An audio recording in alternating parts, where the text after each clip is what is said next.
जिंतूर तालुक्यातील करवली शिवारात शॉर्ट सर्किटने आग लागल्यामुळे शेत आखाडा जळून खाक झाल्याची घटना दिनांक 19 एप्रिल शनिवार रोजी घडली। विलास पुंजाजी चोपडे यांची गोरवाडी करवली शिवारात गट नंबर 21 मध्ये शेत जमीन असून शेत आखाडा आहे। या शेत आखाड्यावर शेती उपयोगी साहित्य व 1500 कडबा ठेवलेला होता। लोंबकळत असलेल्या विद्युत तारांचं घर्षण होऊन आखाड्याला आग लागली।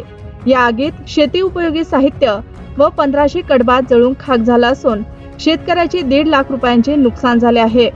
शेतकरी विलास चोपडे यांनी लोंबकळत असलेल्या विद्युत तारे व वाकलेल्या विद्युत पोलाबाबत बोरी येथील महावितरणाला वारंवार तोंडी तक्रार केली होती, परंतु महावितरणाचे अधिकारी व कर्मचाऱ्यांनी याकडे दुर्लक्ष केले।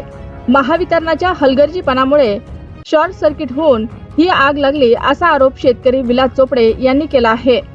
शॉर्ट सर्किटच्या आगीत शेती उपयोगी साहित्य व 1500 कडबा जळून खाक झाला असून यात अंदाजे 1.5 लाख रुपयांचे नुकसान झाले आहे।